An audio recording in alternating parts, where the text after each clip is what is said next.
Hi, Assalamualaikum warahmatullahi wabarakatuh. In this video, I'm going to give you more examples related to solving the expressions with radical, and in particular, we are looking at solving all this without using the calculator. It's going to be simple, inshallah. Okay, so now let's move on to the first question. Question A. What we have here is 5 plus 2 sub 2 times with 1 minus 3 sub 2, and there is no other way to do this except that you really need to multiply each and every term together.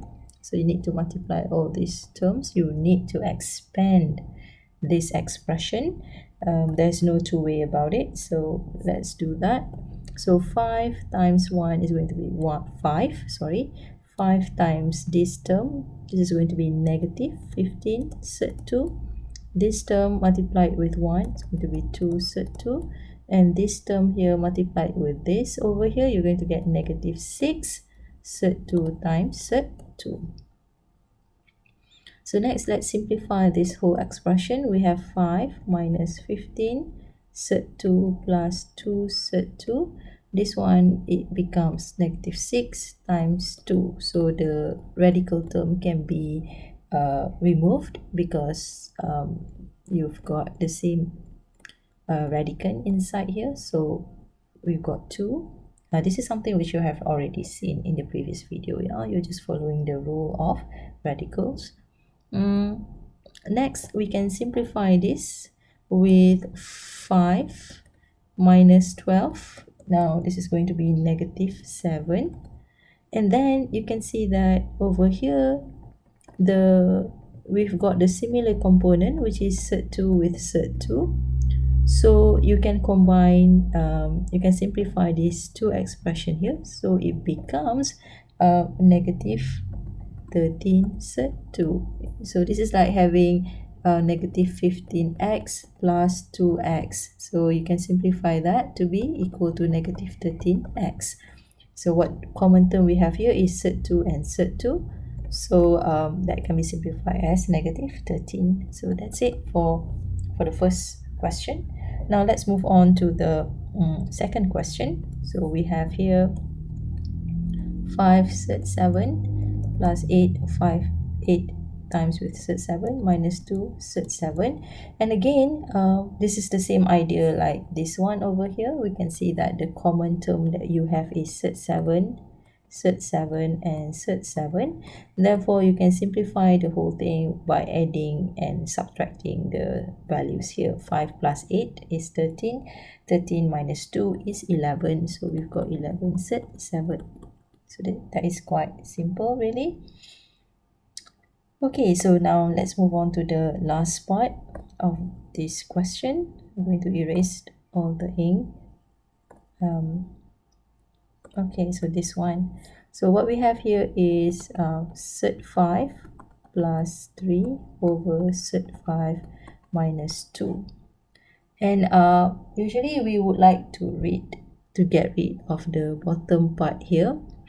And how do we get rid of this value? We're going to apply the trick which you have already seen previously. You're going to multiply this value at the bottom here with the same term but has different signs. So we're going to multiply that with sub 5 plus 2. So why are we doing this? Because we want to get rid of the radical term. If you're not sure what's going on, you should refer to the previous video where I talk about this part over here, where I talk about this one. Okay, we're going to apply this idea. Okay, we are going to, because we want to rationalize the radical term, or in other words, we want to get rid of this term. Okay, right. This one. So now, if you multiply this bottom part with this expression, well, you need to do the same thing with the top part because you don't want to change the expression, yeah? So the top part also has to be multiplied with this guy over here, also needs to be multiplied with the same term as what you've seen at the bottom part here. So sub 5 plus 2. Now I hope that you can see why are we doing this, because basically you can see that by multiplying with the same term over here, this is like multiplying it with 1. So when you multiply this expression here with 1, it is as if you are not changing anything from the original expression that is given here. So this is what we call manipulating. Yeah, we are manipulating the situation so that it looks like you are not it looks like even though you introduce something into this expression, you're not actually changing anything. So the original expression here is still over there, because this part here looks like you are multiplying the original expression with 1, because you got the same term over here and you just can cancel it out. So that's the idea of manipulation. Yes. Okay, I'm just going to, okay, so you introduce something, but that introduction of something doesn't change the original expression. Yeah. Okay, right. Now by doing this, what we're going to do next is I'm just going to write it in terms of this one. So cert5 plus 3 times with cert5 plus 2 over here we have cert5 minus 2, cert5 plus 2. And as I said earlier, there is no other way to do this, but you need to expand the expression here. So, so what we have here is, what we have here is this guy needs to be multiplied with this one. So cert5 times cert5, this guy with this guy, so we get 2 cert5, 3 with cert5, 3 cert5, 3 with 2, you get 6. Okay, so that's the first part. The bottom part is going to be cert5 with cert5, yeah, and then cert5 with 2 plus 2 cert5, and then negative 2 with cert5, negative 2 with cert5, negative 2 with 2, it's going to be negative 4. And you can see that for this one here, this can be simplified to be just 5. Okay, and then this one also can be simplified to be just 5. So plus 2 cert5, negative 2 cert5, this is the same term with different sign, so you can cancel it out. Then we can then simplify the whole thing here with 5 plus 6 is going to be 11. And then this is cert5. Cert5 is a common term, so you can take these two expression here and combine it, so you will get plus 5 cert5. Okay, 2 plus 3 is 5. And then at the bottom here, 5 minus 4 is going to be equal to 1. So final answer is 11 plus 5 cert5. Okay. Alright, let's look at the second slide, which is the last slide. We're going to try and simplify these expressions given here. So let's start off with question A. We have x, fractional expression, 2 over 3. We got x, negative 1 over 3, plus 2x. Here we got exponent 1 over 3. Right, so what I'm going to do is I'm just going to multiply this term with this one. So we got x 2 over 3 times x negative 1 over 3.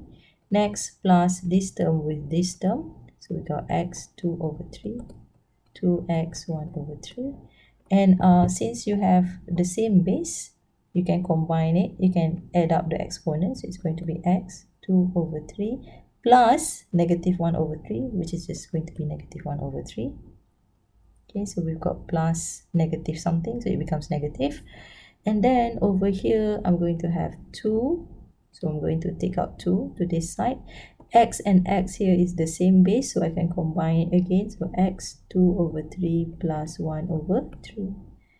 And this can be simplified as the exponent 2 over 3 minus 1 over 3, which is x 1 over 3 plus 2. This one x 2 over 3 plus 1 over 3 is just equal to 1. And this is the final loop. X 1 over 3, the exponent is 1 over 3 plus 2x. Okay.